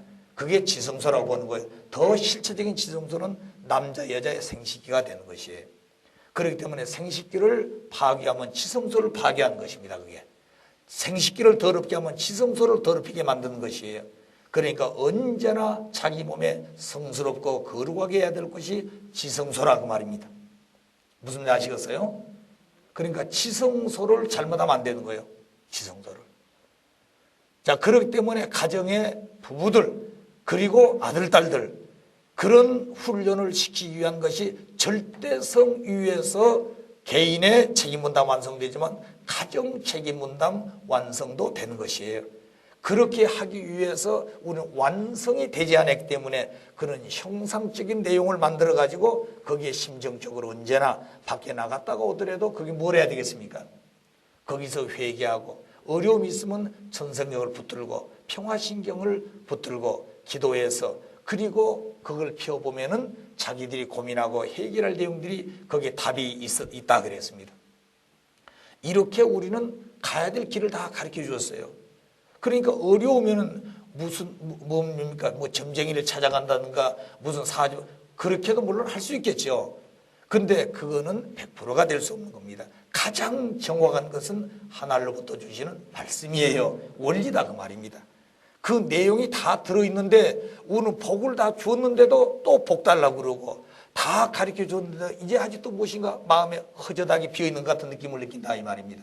이제 오늘 꽉 차고도 넘치는 말씀을 받았고 그런 축복을 다 받은 사람들입니다. 자, 그런 입장에서 볼 때 우리는 어떤 어려움이 있더라도 감사하고 또 감격하고 기쁨에 넘쳐서 언제나 영광 가운데 모시고자 하는 마음이 충만해야 되는 것이죠.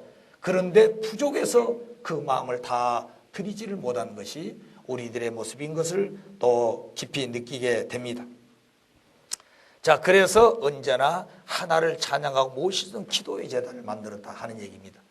자, 그 후손인 12지파들도 12돌을 합해가지고 앞으로 성전을 건축할 것을 보여주신 것입니다. 12돌 쓰다가 단을 쌓았단 말은 앞으로 그 후손들이 성전을 건축할 것을 보여주신 것입니다. 그 성전은 사탄 세계와 분립되어진 그런 곳이죠. 그러니까 원래 성전은 아담 해와의 실체 몸이었습니다. 하나님을 모시는 거룩한 성전이라고 그랬죠. 타락으로 사탄의 집이 되어버렸습니다.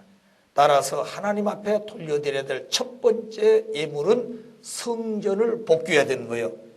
자기 실체를 하나님을 모실 수 있는 참 부모님을 모실 수 있는 실체가 되어야 된다 그 말입니다. 그게 중요한 것이죠. 그렇기 때문에 우리는 언제든지 자기 자신을 성별하고 자기 자신이 하나님을 모실 수 있는 사람이 되었느냐 그 말입니다. 그런데 그 기준은 말씀을 가지고 보면 합니다. 성경이 뭐라고 그랬습니까? 태초에 하나님은 말씀과 함께 계셨느니 말씀으로 세상을 지었다 그랬습니다. 말씀으로 짓지 않는 것이 없다고 그랬어요. 그럼 우리는 하나님은 보이지 않지만 말씀은 우리 가지고 있는 것입니다. 아시겠어요? 또 말씀의 실체 되신 참 부모님을 우리 모시고 사는 것이, 그러니까 실체 보이는 참 부모님은 보이지 아니하신 하나님의 본체로 오신 분입니다. 그분의 말씀과 그분의 생활의 인격은 하나님의 전체적인 본체를 드러내시고 만민에게 보이신 분이에요. 그래서 예수님도 빌립에게 나를 보았으면 하나님을 보았거니 어째 하나님을 보이라 하냐 하는 말씀과 같은 것입니다. 그래서 오늘 우리들은 살아계신 하나님, 살아계신 본체의 실체 되신 참부원을 모시고 살면서도 그분이 하나님이냐 말은 듣고 있고 이론은 알고 있는데 실제로 그렇게 느끼고 체험하고 살고 있느냐 그 말입니다. 이제 우리는 그 일만이 남아있는 것이 머리로 아는 시대는 지났습니다. 그걸 하셔야 돼요. 그러니까 그저 강의하기 위해서 내가 원리 공부한다 그 시대는 지났습니다. 내가 다른 사람에게 전도하기 위해서 이 말씀을 공부한다 그런 시대도 지났어요. 우선 1차적으로 내가 말씀의 실체가 돼야 돼. 말씀의 사람이 돼야 되겠다 그 말입니다. 말씀의 본체가 돼야 되겠다 이 말이죠. 그 말은 말씀 속에는 하나님의 심정이 들어있고 하나님의 참사랑이 들어있고 하나님의 인격이 들어있고 하나님의 절대성의 핏줄이 들어있는 것입니다. 그리고 말씀 속에는 인간이 본연의 모습으로 살아갈 수 있는 원리와 질서와 법도의 내용이 들어있어요. 그러니까 원리는 소리로만 듣는 것이 아니라 그 원리는 심정적으로 들어야 됩니다. 그리고 그 원리를 생활 속에서 참 사랑으로 행동을 해야 되고 그런 터전 위에서 인격이 창조되는 것이다.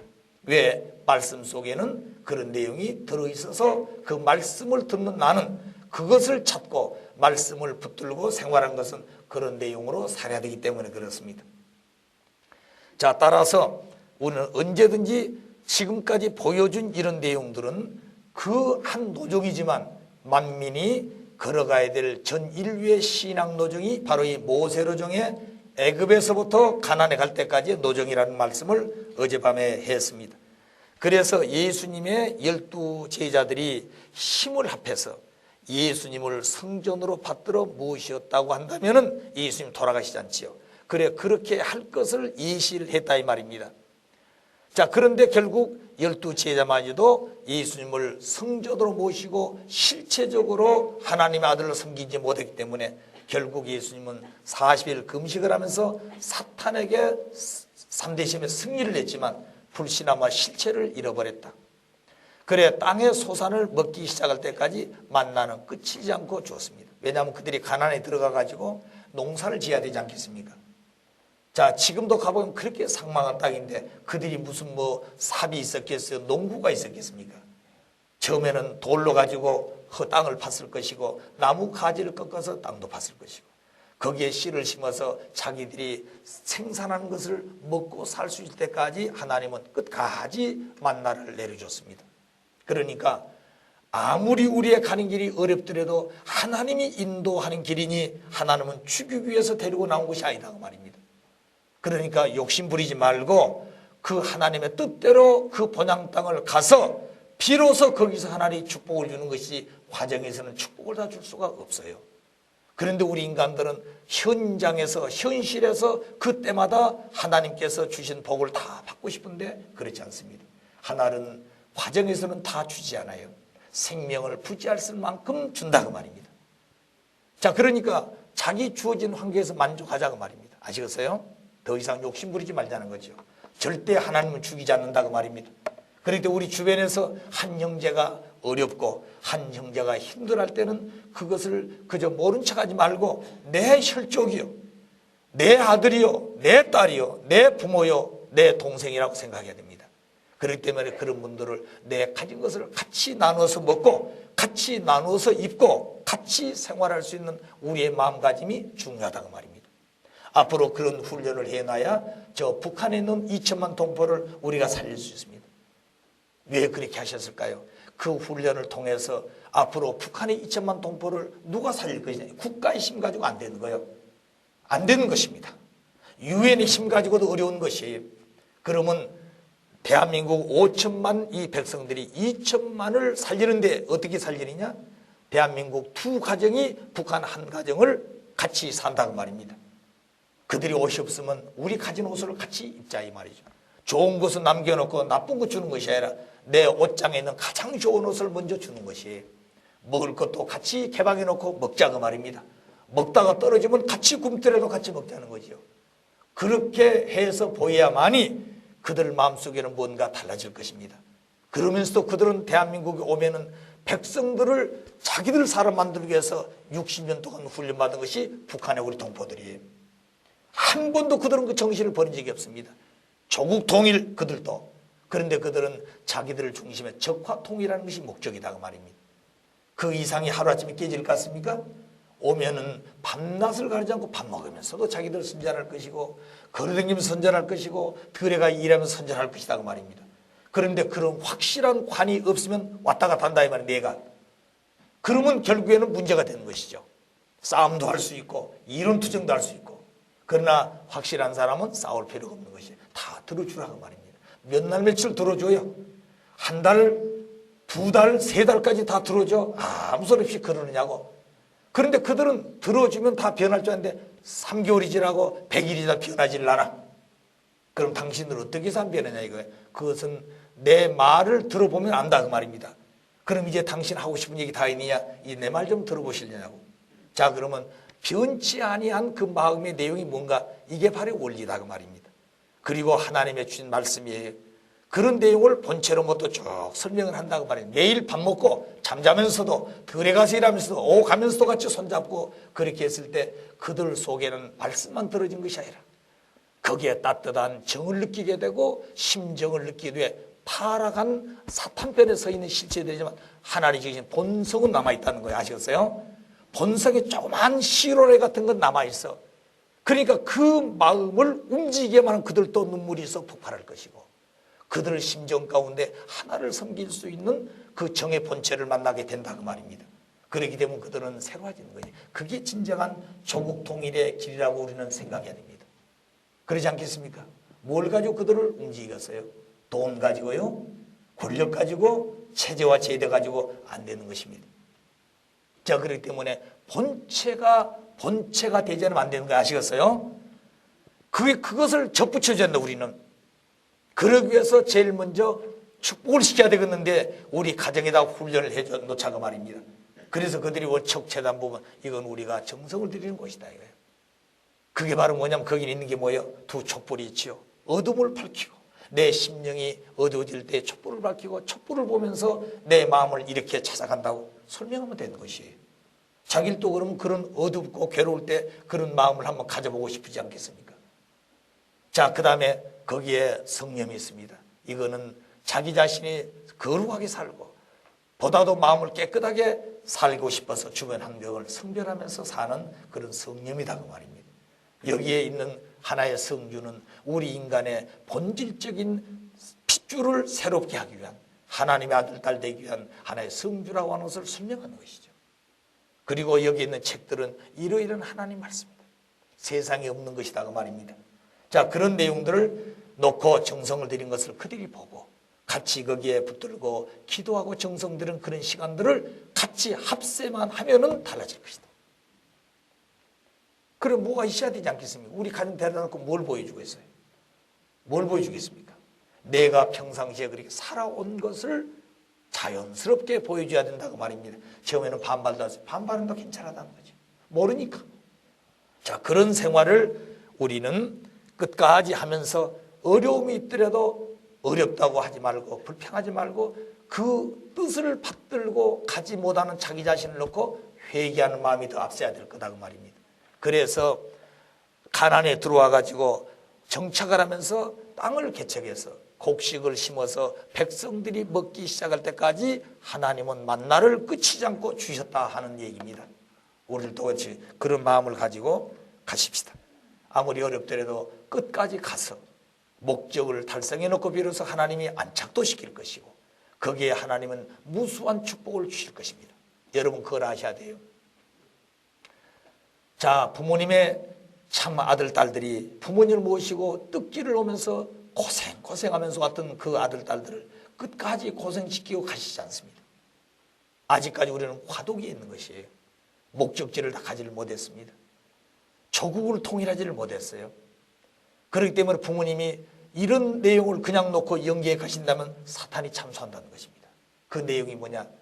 참부모님, 사탄이 중심에 가지고 살고 있는 이 세상 사람들은 가장 부를 느끼는 사람도 있고 영광을 가지고 산 사람도 있고 좋은 자동차 타고 좋은 집에 산 사람들이 전부 내 혈족이다 이 말입니다. 사탄의 아들 딸들이요.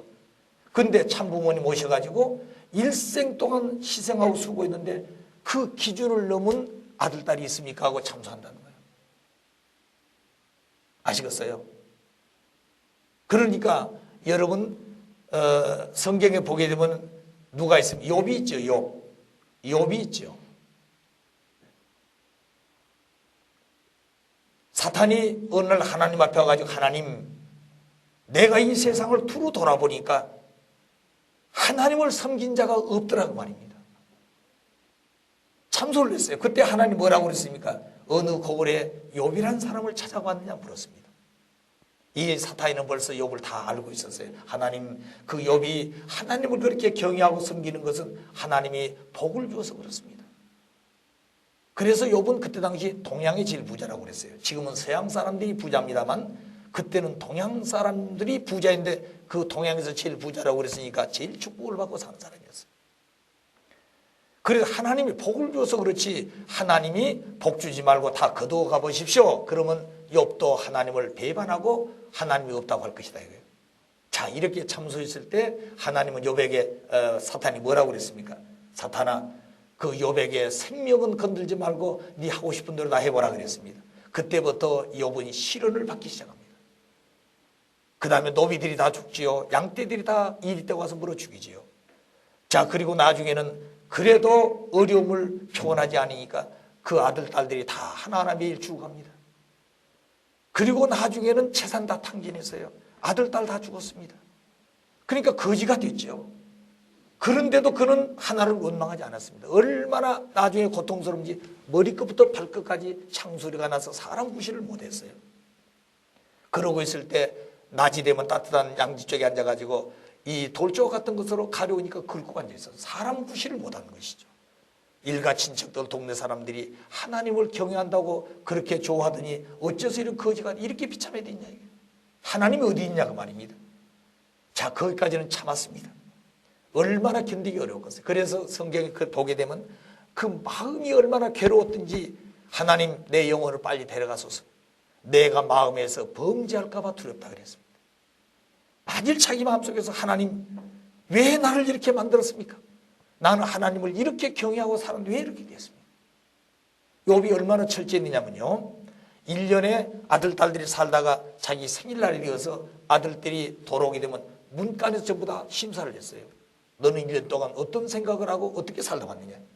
그렇게 철저하게 하나님 편에 서서 살았던 분이 이분입니다. 자, 그렇게 살았는데 그런 일이 벌어지니까 얼마나 기가 막혔겠어요. 그래도 마음이 변하질 않아. 근데 너무너무 괴로워서 자기 마음속에서 범죄할까 봐서 두렵다 그랬어요.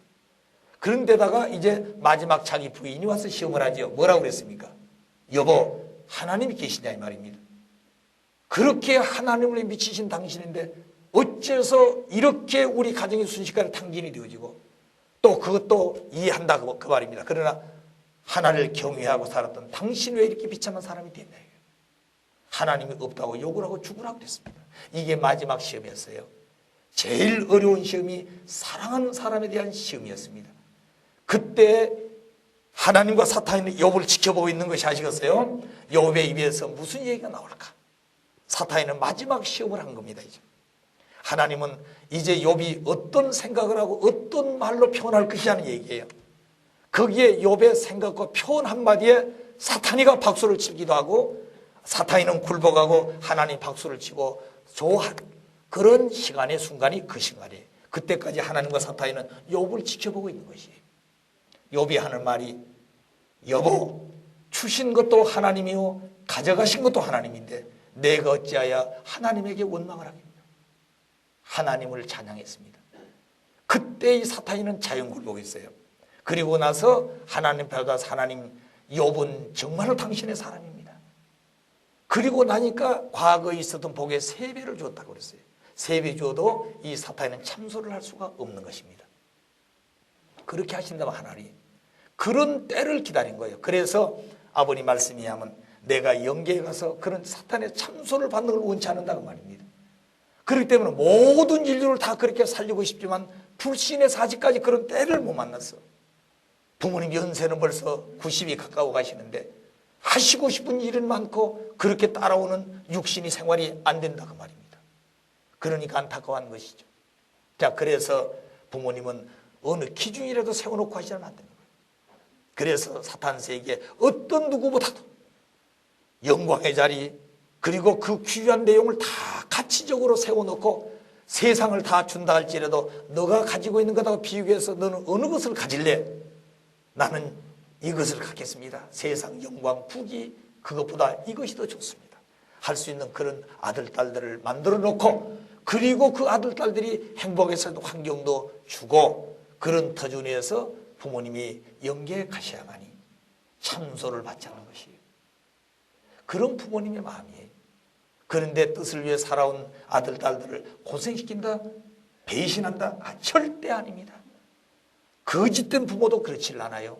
참 부모님이 그렇지 않다고 말입니다. 우리가 그런 마음을 절대적으로 믿고 가야 돼요. 저는 그걸 잘 알고 있습니다. 자, 그렇기 때문에 하나님이 우리를 인도해 오신 살아계신 아버지예요. 그 아버지를 외면하면 안 됩니다. 어렵더라도 아버지는 나보다 더 어려운 길을 개척하고 나를 찾아왔어요. 그런 심정의 인연을 가지고 살아가는 우리가 되기를 바랍니다. 마지막에 여리고성 함락을 합니다. 하나님의 명령에 따라서 행진을 하는데 제일 앞에 4만 군대가 서고 그리고 7명의 제사장들이 양각 나팔을 들고 그 다음에 법궤가 따르고 이스라엘 전 민족이 뒤따라옵니다. 그리고 그 여리고성 함락시킨 방법은 1일에 한 번씩 돕니다. 그리고 6일 동안 돌고 나서 7일째 된 날 7바퀴 돌고 함성을 지릅니다. 하나님께서 우리의 발이 닿는 곳은 전부 다 하나님께서 우리에게 주신다고 축복했으니 하고 소리를 지르면서 매일 한 바퀴 돌고 와서 함성을 지르고 6바퀴 7일째 된 날은 아침 새벽 일찍 일어나가지고 7바퀴를 돌고 마지막 함성을 질렀을 때 그 견고한 성이 무너졌다 그랬습니다. 그것은 장차 예수님이 오셔서 권능과 성도들에 의해 하늘과 땅 사이에 가로막히는 사탄의 장벽이 무너질 것을 예시한 것입니다. 지금도 가면 여리고성 성터가 남아있어요. 견고합니다. 아버님은 1965년 세계 성지를 잡기 위해 순회하실 때 그 위에 가셔서 기도한 적이 있습니다. 또 모세가 비스세간에 가서 그 요단강을 바라보면서 참 통회하면서 그 땅을 밟고 갈 수 있도록 예언하시던 그 산에 가셔서 아버님은 기도하신 자리가 있습니다. 자, 그런 걸 보게 되면 역시 맥혀진 여리고성 장벽이 무너지고 가나안을 갈 수 있었던 것처럼 하늘과 땅 사이에 맥혀진 이 사탄의 가로막는 장벽을 오신 예수님의 권능과 성도들의 정성에 하나 되어 가지고 하늘 땅 사이에 가로막히는 사탄의 장벽이 무너질 것을 예시했습니다. 이제 참부모님 오시면 참부모님과 함께 우리 축복가정, 우리 지도자들이 하나 되어 가지고 이 역사적으로 아담 가정에서 갈라졌던 가인 아벨의 장벽을 오늘 대한민국 우리 조개 남북으로 갈라진 것을 장벽을 헐고 만민이 지구성 어딘지 자유롭게 갈 수 있는 그날을 소망으로 삼고 이제 우리가 가야 되는 것입니다. 그날이 멀지 않은 것이에요. 그날이 멀지 않은 것입니다. 자, 그렇기 때문에 준비하지 않으면 종이 되는 것이에요. 준비하는 자는 주인이 되는 것입니다. 어렵더라도 그날은 우리 앞에 오는 것을 확실히 보여주고 가르쳐 줬으니 이제 우리는 그런 주인이 되기 위해서 지성을 다하고 가야 될 것입니다. 그 기간은 멀지 않은 것이에요. 언제나 있는 것이 아닙니다. 그때가. 앞으로 4년 동안에 우리는 그런 깊은 마음을 어떻게 가질 것이란 얘기입니다. 그 다음에 가나안에 들어가서 이 장벽을 무너뜨리고 가나안 입성한데 거기는 30일 왕들이 있었습니다. 그 왕들을 멸하고 그 땅을 넓혀서 예수님을 모실 수 있는 준비하죠. 그리고 예수께서 만왕의 왕으로 오셔서 이 땅의 왕족들을 전부 굴복시키고 백성들을 보sob하여 통일된 지상 천국을 건설할 것을 예시한 것입니다. 그 내용이. 자, 그렇기 때문에 오늘 지구상에 있는 모든 나라와 백성들이 참부모에 세우신 아벨 유언과 더불어 비로소 가인 유해를 수습해 가지고 부모 유언을 세우기만 하면 그 세계는 순식간에 달라질 것이다. 자, 그런 마음을 가지고 오늘 뜨거운 정열을 가진 우리 가정들 식구들이 지치지 말고 내 심정에 솟구치는 불타는 마음을 가지고 그런 때를 준비한 우리가 되어야 되겠습니다. 자, 교훈. 구약 역사에 대한 새로운 인식을 해야 됩니다. 모세에 관한 역사적 기록으로만 우리가 인식을 했는데 그를 통해서 하나님의 복귀 섭리의 비밀이 들어있음을 우리는 가르침을 받았습니다. 요한복음 5장 19절에 예수님도 암시만 했을 뿐 모세의 로정에 대한 근본 문제를 밝히지 못했는데 밝혀주신 원리를 통해서 우리는 참부모님을 모실 수 있는 그런 내용을 다 알게 되었습니다. 그리고 모세는 예수님의 전형적 노정으로 그대로 예시된 것을 우리가 알게 되었습니다. 하나님이 계셔서 하나님의 절대적 목적을 향해 가고 있다고 하는 것을 우리에게 보여주었습니다.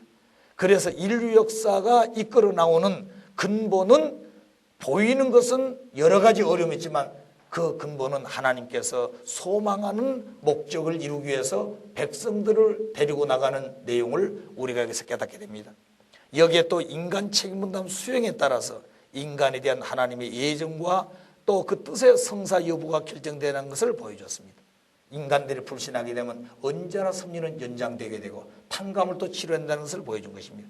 그래서 과중된 탕감 조건, 큰 사명자일수록 시련도 크고 시험도 크다. 그걸 아셔야 됩니다.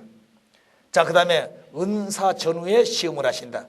바로 궁중 40년 후에 그들은 1차 출애굽할 수 있는 은사를 줬지만 민족이 불신해서 출애굽을 못했습니다. 미디안 광야 40년 거치고 나니까 제2차 출애굽을 할 수 있도록 모세에게 권능을 줘서 바로를 굴복시켜 가지고 출애굽을 하게 됩니다. 모세가 죽이려면 받았지만 그래서 자기 부인을 통해 가지고 결국 아들 할례 가지고 모세가 살아납니다. 그 내용은 이스라엘 백성을 살리기 위한 내용도 되지만 3대 기적과 10가지 재앙으로 결국 이스라엘 애굽에 가서 바로를 굴복시켜 백성을 데리고 나옵니다. 3일 노정을 지난 다음에는 구름과 불기 등의 은사가 있었고 홍해를 건넌 다음에는 만나 매출하기 전 은사가 있었습니다. 아멜렉과 싸워 승리하노니까 석판과 성막과 법궤를 주는 은사를 받았습니다. 40년 광년을 끝나고 나니까 반석 샘물을 내미기는 은사를 받았습니다. 불뱀이 날 안 벌어 죽일 때 구리뱀을 달아가지고 살려줬습니다. 이와 같이 하나님의 섭리는 은혜가 있으면 시련도 있고 시련이 있으면 반드시 은혜를 따라온다. 그렇기 때문에 내가 시련을 받는다고 하는 얘기는 그것이 잘못된 것이 아니라 더 그보다 큰 축복을 주기 위해서 시련이 있다는 거 알아야 돼요. 그래서 그걸 안 사람은 그 시련이 시련같이 느끼지 않고 빨리 지나가는 것입니다. 또 큰 은사와 축복을 받으면 그걸 받다 좋아할 것이 아니라 반드시 거기에 해당한 많은 시련과 탕감을 치를 여행이 올 것이다. 그걸 알고 생각하면 그 시련이 시련으로 오지 않고 빨리 극복해가지고 더 차원 높은 단계로 우리가 성화할 수 있고 심정적으로 부활할 수 있는 우리 자신들이라는 것을 잊어서는 안 되는 것입니다. 자, 그런 마음을 가지고 오늘 이 모세로정에서 우리에게 보여준 교훈은 은사 다음에는 반드시 시련이 있고 시련 다음에는 은사가 있다고 하는 이 섭리적인 복귀의 노정을 다시 한번 깊이 느끼는 시간 되기를 바랍니다. 자, 아침에 여기까지 마치고 같이 기도하고 마치겠습니다. 사랑의 아버님, 주신 말씀과 더불어서 오늘 5일째 아침 새벽을 아버지의 심정과 뜻을 중심해 가지고 내 생에 한 번밖에 없는 이 날을 모시고 출발하게 되옵니다. 세상의 어두운 환경 속에서 살다가 말씀의 진리와 더불어서 살아가는 참된 저희들의 모습이 되어야만 안 되는 귀한 아버지의 가르침과 생명을 통해서 찾아주시는 이 원리의 깊은 내용을 우리들은 지금까지 간직하고 있으면서도 그 깊은 금은 보화의 가치를 다 깨닫지 못하고 살아왔던 지난날 저희들의 모습이었습니다. 이 이상 세상을 주고도 바꿀 수 없는 귀한 복을 저희들이 받고 있으면서도 세상 것이 더 귀하게 보인 것처럼 세상 것이 더 좋게 보여지는 지난날 어두웠던 저희들의 마음들을 깊이 반성하고 회개하는 저희들이 되옵니다. 아버지, 잘못되어진 지난날을 용서해 주시고 새롭게 출발하고자 하는 저희들의 마음의 본성을 아버지 다시 한번 허락해 주셨사오니 그 마음 가지고 나머지 생애를 헛된 삶을 살지 않기를 결심하는 저희가 되기를 원하옵니다.